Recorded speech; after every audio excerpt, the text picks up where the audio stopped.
Good morning. We're into the month of February, and I am at Bright Adventures Pre-K. We're here for the first part of our video today, and then we're going to break away. We're going to go to the high school, and we're going to highlight the CTE program and some things that are going on there as well. So I'd encourage you to stay tuned for the whole thing. We're going to try to make it brief so that you don't have to stay tuned for a long time. I have Trish Chapman with me. She's the director of Bright Adventures, and we have a special event that is going to be held on February the 25th, and it's part of Project Child Find. Now, I'm not going to try and give you any details about that because Trish is going to have more information that is more precise and accurate than I can probably remember right now. But I want for you to remember that you can find more information about this on the Bright Adventures Facebook page after we're over. So, Trish, tell us about Project Child Find and Pre-K registration. Okay. This is the first year we're having a hybrid event, so it'll be for 3-year-olds and 4-year-olds. If your child is 3 or 4 by August 31st of this year, you are eligible to attend. We're going to have developmental screenings going on all day, as well as information booths set up with community resources that are helpful for young families. So 3-year-olds and 4-year-olds will be here this year because we're wanting to help provide support for the families of our community. 3-year-olds can come for developmental screenings. This will be a screening with one of our teachers, as well as vision, hearing, several things running that day, and it'll give parents an idea of how their child is doing developmentally. I'll be giving out activities that support your child individually where they are.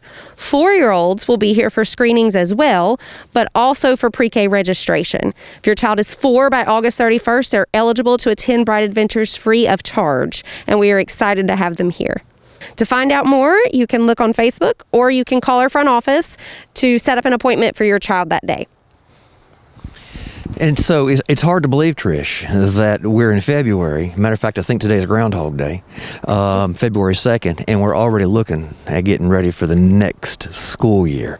It's pretty important for everyone to recognize and to understand that we want to have all of our classrooms full here at Pre-K. We have the capacity for 108 students. Right now we're running in the 80s. 96. 96 now. That's better than I thought. That's good.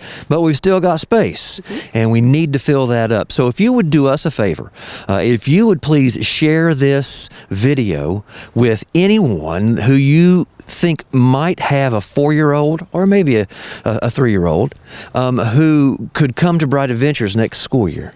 We would certainly appreciate that because we want to serve all of our students. Trish, is there anything else that you want to add this morning?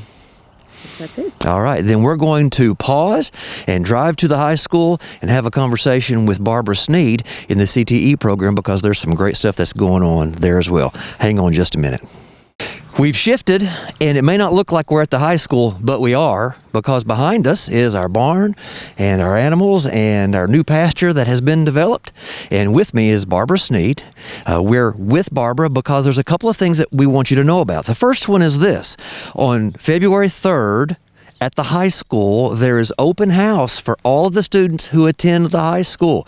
And if I'm not mistaken, there's a meal that's involved too. But I don't know a whole lot about that, so I'm going to ask Barbara, who has been here in the planning of this, tell us what's going on with open house. So we're really excited to be having open house this semester and bring people onto campus. We will be here tomorrow night from 5:30 to 7:30 with a free meal from 5:30 to 6:30 in our cafeteria.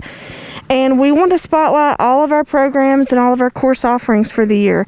So you can go around and meet your teachers, meet your son or daughter's teachers, and also see what our kids can take, because we're going to be talking about registration tomorrow night, as well as career and college programs. If students are interested in enrolling in those, we'll have representatives here. So it's really interesting to me that we're talking about open house here at the high school, because Joe and I were just up with Trish Chapman at Pre-K, and we were talking about the fact that they have a special event for Pre-K registration for next year. A lot of people don't understand, Barbara, that even though it's February 2nd, we're already thinking about what's going to happen in the next school year. We work 6 months, at least 6 months in advance. Yeah. But, you know, it's good to highlight things that are happening right now as well. And so I believe that February is CTE month. It's a whole month when we get to celebrate all the great things that are happening in CTE. So I want you to talk to everyone about some of those, and then we're going to come back in a couple of weeks and highlight some of those programs too. Tell us about CTE as a celebration this month. So with CTE month, we want to celebrate what this school has to offer our students at Swain County High School, and we're fortunate that we have 10 career pathways for students, and for a school this size, that's really impressive. We also have 3 of those 10 programs that are career and college promise programs, and that means that you're going to get college credit for those.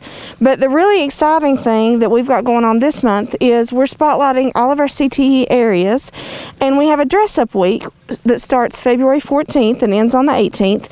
And on those 5 days, students can dress up and celebrate the different pathways and the different student organizations that we have through our pathways.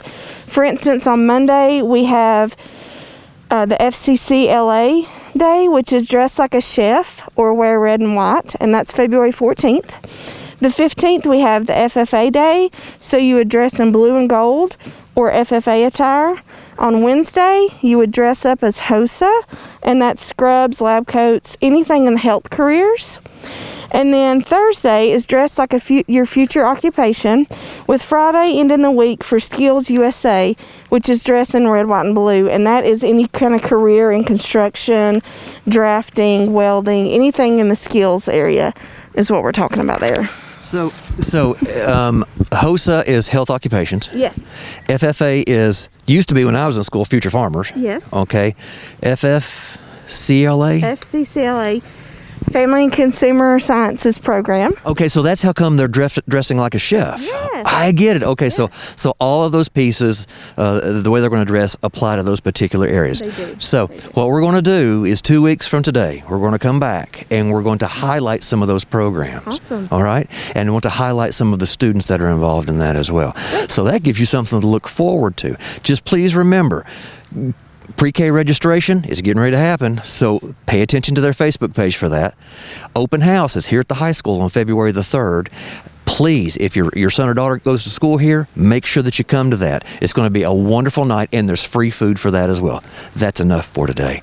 Thank you so much for being part of our lives and for letting us be part of yours. We'll be back with you again next week with some additional exciting events. God bless you, and have a great afternoon.